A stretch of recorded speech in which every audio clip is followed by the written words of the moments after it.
We can look at Nixon 71. We can look at a number of other tariff moments in the United States. But I know your great-great-great-great-grandfather was knee-deep in the Corn Laws trade war of Robert Peel in 1840. That didn't work out either, did it? Yeah, no, the history is not encouraging. But I think that the interesting thing is, look, this is ticking a box for President Trump. He desperately needed to deliver on this agenda of protectionism.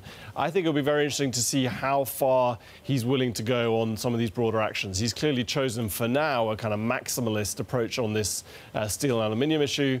I think it's no coincidence that he's doing it while Liu He is in the US. I think he wants to send a very clear signal, and the hawks in the administration want to send a very clear signal to China that they're very serious about this. And clearly the range of actions he could take in future as a result of this 301 investigation are potentially very extensive. I think the interesting thing is there is still a battle going on within the administration. You still have more kind of dovish voices arguing for caution. And of course, the stock market. You know, Donald Trump is very sensitive to the stock market. He likes to trumpet the stock market as one of the major measures of his success.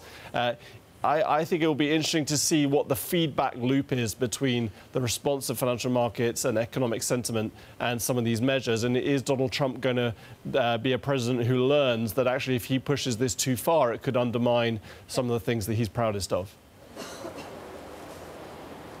So, Rupert, what does that mean if we take a step back? What does it mean for Fed policy? So does this hurt growth if there is a trade war in the US, or does it actually stoke to inflation to a point where the Fed will have to factor in another hike?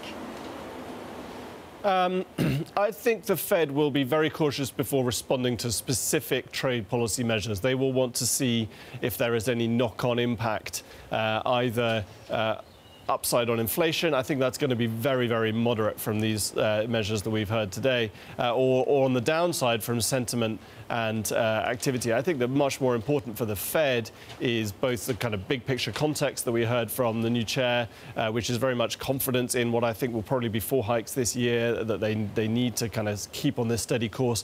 And also the data. I think the US, in a way, is interestingly bucking the trend globally for a little bit softer data, maybe a rolling over momentum around the world.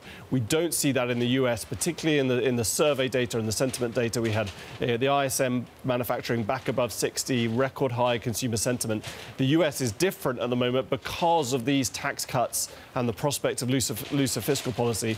And I think that the Fed will be much more focused on that, and they'll be very cautious before drawing any direct conclusions from any trade policy.